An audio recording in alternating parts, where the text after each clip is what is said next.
Hello learners, welcome to channel. तो इस video में हम क्विकली रिवाइज करेंगे type of stress and eustress and distress.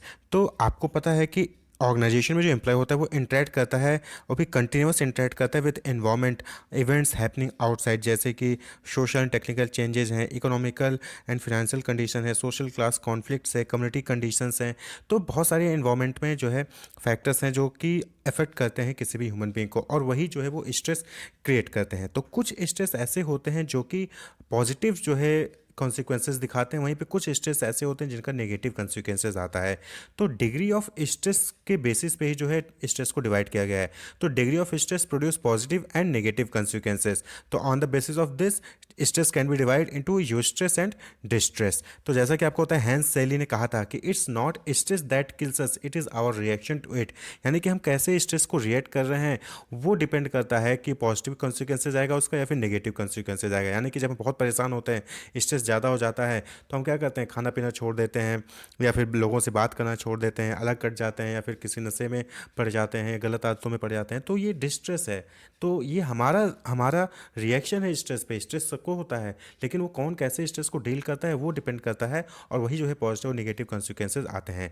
तो यू स्ट्रेस क्या होगा? यू स्ट्रेस यानी कि यहाँ पे इसके पॉजिटिव कॉन्सिक्वेंसेज आते हैं। Presence of optimal level of stress in an individual which contribute positively to performance. तो जब कोई किसी ह्यूमन बीइंग के अंदर, किसी इंडिविजुअल के अंदर ऑप्टिमम लेवल ऑफ स्ट्रेस होता है जो कि पॉजिटिवली जो है परफॉर्मेंस को अफेक्ट करता है, यानी कि उसकी परफॉर्मेंस इंप्रूव होती है, तो उस टाइप के स्ट्रेस को हम कहते हैं यू स्ट्रेस। तो ये क्या करता है, ये एम्प्लॉय को लीड करता है कि वो नए और बेटर वेज जो है फाइंड आउट करे अपने जॉब को परफॉर्म करने के लिए। Lead employees to new and better ways of doing their jobs. जैसे कि सेल्स में क्या होता है कि वहाँ पे टाइम बाउंडेशन होता है कि आपको एक महीने के अंदर इतने लाख का सेल लेके आना है। तो यहाँ क्या है, यहाँ यूस्ट्रेस होता है, यानी कि उसको पता है कि टारगेट ये है और जो है उसको काम करना है, मेहनत करना है। तो क्रिएटिविटी वो शो करता है, अलग अलग डिफरेंट टेक्निक से जो है अपनी परफॉर्मेंस को इंप्रूव करता है। क्रिएटिविटी वाले फील्ड में चले जाइए तो रेडियो, जर्नलिज्म, टीवी, इन सब में देखते हैं आप आए दिन कुछ ना कुछ क्रिएटिविटी शो करते हैं, और वहाँ पे भी टाइम बाउंडेशन होता है। तो वहाँ पे भी क्या है, जो है पॉजिटिव परफॉर्मेंस आता है, यानी कि उनको पता कि ये करना है, तो वहाँ पे पॉजिटिव परफॉर्मेंस करते हैं, वो अपने काम को और अच्छे तरीके से करने की कोशिश करते हैं। स्कैरी मूवी, यानी मूवी आप देख रहे हो तो वहाँ पे इंटरटेनमेंट होता है, लेकिन आपको एक स्ट्रेस भी आता है डरावनी मूवी देख के, लेकिन आप उसको एंजॉय करते हैं positive consequences. First day at new job, यानी कि पहले दिन आपको जो है जॉब पे जाना है, तो भी आपके अंदर एक स्ट्रेस रहता है कि पता नहीं कैसे होगा, क्या होगा, बॉस कैसे होंगे, कलीग्स कैसे होंगे, तो एक स्ट्रेस रहता है। लेकिन वहाँ पे उसका कोई नेगेटिव कॉन्सिक्वेंसेज नहीं होता, बल्कि उसका पॉजिटिव कॉन्सिक्वेंसेज होता है। यहाँ पे लोगों से मिलोगे, आप परफॉर्मेंस अच्छा करोगे, आप बिहेवियर अच्छा शो करोगे, तो उसका पॉजिटिव कॉन्सिक्वेंस यानी कि वो आपकी परफॉर्मेंस को इंप्रूव करता है। लेकिन वहीं पे जो दूसरा स्ट्रेस है, दैट इज डिस्ट्रेस, ये क्या है, ये नेगेटिव इंपैक्ट डालता है।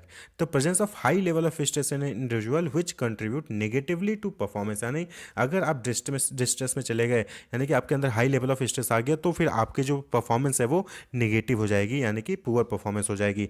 और साथ ही साथ उसमें बहुत सारे फिजिकल, साइकोलॉजिकल और बिहेवियरल प्रॉब्लम भी आ जाएंगे। यानी आपको भूख लगना बंद हो जाएगा, आप लोगों से बात नहीं करोगे, आप जो है कट जाओगे, आप जो है गलत आदतों में पड़ जाओगे, अल्कोहल कंज्यूम करने स्टार्ट कर दोगे, या सुसाइड करने की सोचने लगोगे। तो ये जो है डिस्ट्रेस का जो है कॉन्सिक्वेंसेज हो जाता है। तो फाइनेंशियल क्राइसिस, कोई फाइनेंशियल क्राइसिस हो गया तो आप डिस्ट्रेस में आ जाओगे, परेशान हो जाओगे। इलनेस कोई हो गया या फिर कोई इंजरी हो गई तो आप डिस्ट्रेस में आ जाओगे। लॉस ऑफ जॉब, आपकी जॉब चली गई, तो उस केस में जो है किसी पर्सन की जॉब चली गई, तो उस केस में वो डिस्ट्रेस में आ जाता है। अब वहीं पे उसको जो है डील करना है। ये सारी सिचुएशन है, ये आपको अंदर डिस्ट्रेस लाएंगे, यानी कि इसका नेगेटिव कॉन्सिक्वेंसेज होगा। लेकिन अगर आपने यहीं पे इस स्ट्रेस को कंट्रोल कर लिया, इसको पॉजिटिव रिएक्शन दिया, डिस्ट्रेस को भी पॉजिटिव रिएक्शन दिया, तो कहीं ना कहीं आप जो है अपनी परफॉर्मेंस को सुधार कर सकते हैं। लेकिन ये ऐसे स्ट्रेस होते हैं जो कि नेगेटिव कंसिक्वेंसेस प्रोड्यूस करते हैं, परफॉर्मेंस को पुअर कर देते हैं, इसलिए इसे डिस्ट्रेस कहा जाता है। वहीं पे कई सारे ऐसे केसेस होते हैं जहाँ पे आपकी परफॉर्मेंस इंप्रूव होती है, तो उसको हम यू स्ट्रेस कहते हैं। तो इनको डील करना बहुत ही ज़रूरी होता है सही तरीके से। Wish you all the best, keep watching.